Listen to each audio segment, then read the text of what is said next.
उदीर्णः सर्वतश्चक्षुग्रनीशः शाश्वतस्थिरः भूषयो भूषणो భూతిర్విశోకः శోకనాశనః.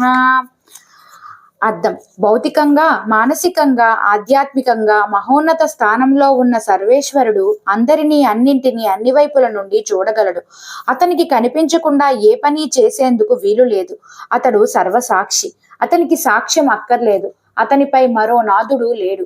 ఒక విధంగా అతడు అనాథుడు, అనీశుడు. అతని నిరంకుశ శాసనం శాశ్వతంగా, స్థిరంగా సాగుతుంది.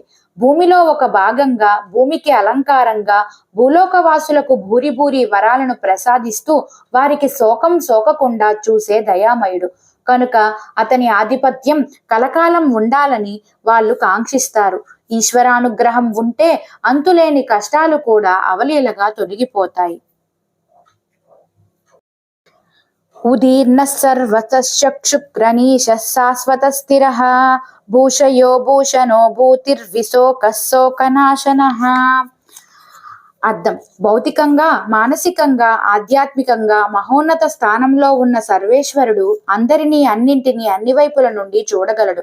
అతనికి కనిపించకుండా ఏ పని చేసేందుకు వీలు లేదు. అతడు సర్వసాక్షి. అతనికి సాక్ష్యం అక్కర్లేదు. అతనిపై మరో నాథుడు లేడు. ఒక విధంగా అతడు అనాథుడు, అనీశుడు. అతని నిరంకుశ శాసనం శాశ్వతంగా, స్థిరంగా సాగుతుంది. భూమిలో ఒక భాగంగా, భూమికి అలంకారంగా, భూలోకవాసులకు భూరి భూరి వరాలను ప్రసాదిస్తూ వారికి శోకం సోకకుండా చూసే దయామయుడు కనుక అతని ఆధిపత్యం కలకాలం ఉండాలని వాళ్ళు కాంక్షిస్తారు. ఈశ్వరానుగ్రహం ఉంటే అంతులేని కష్టాలు కూడా అవలీలగా తొలగిపోతాయి. ఉదీర్ణः సర్వతశ్చక్షుగ్రనీశः శాశ్వతస్థిరः భూషయో భూషణో భూతిర్విశోకः శోకనాశనః. అర్థం: భౌతికంగా, మానసికంగా, ఆధ్యాత్మికంగా మహోన్నత స్థానంలో ఉన్న సర్వేశ్వరుడు అందరినీ, అన్నింటినీ అన్ని వైపుల నుండి చూడగలడు. అతనికి కనిపించకుండా ఏ పని చేసేందుకు వీలు లేదు. అతడు సర్వసాక్షి. అతనికి సాక్ష్యం అక్కర్లేదు. అతనిపై మరో నాథుడు లేడు. ఒక విధంగా అతడు అనాథుడు, అనీశుడు. అతని నిరంకుశ శాసనం శాశ్వతంగా, స్థిరంగా సాగుతుంది.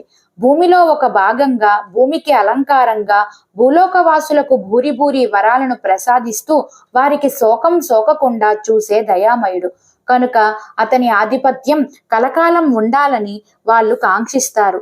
ఈశ్వరానుగ్రహం ఉంటే అంతులేని కష్టాలు కూడా అవలీలగా తొలగిపోతాయి.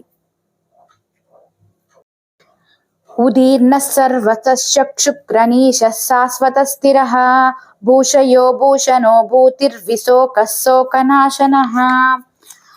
అర్థం: భౌతికంగా, మానసికంగా, ఆధ్యాత్మికంగా మహోన్నత స్థానంలో ఉన్న సర్వేశ్వరుడు అందరినీ, అన్నింటినీ అన్ని వైపుల నుండి చూడగలడు. అతనికి కనిపించకుండా ఏ పని చేసేందుకు వీలు లేదు. అతడు సర్వసాక్షి. అతనికి సాక్ష్యం అక్కర్లేదు. అతనిపై మరో నాథుడు లేడు. ఒక విధంగా అతడు అనాథుడు, అనీశుడు. అతని నిరంకుశ శాసనం శాశ్వతంగా, స్థిరంగా సాగుతుంది. భూమిలో ఒక భాగంగా, భూమికి అలంకారంగా, భూలోకవాసులకు భూరి భూరి వరాలను ప్రసాదిస్తూ వారికి శోకం సోకకుండా చూసే దయామయుడు కనుక అతని ఆధిపత్యం కలకాలం ఉండాలని వాళ్ళు కాంక్షిస్తారు. ఈశ్వరానుగ్రహం ఉంటే అంతులేని కష్టాలు కూడా అవలీలగా తొలగిపోతాయి.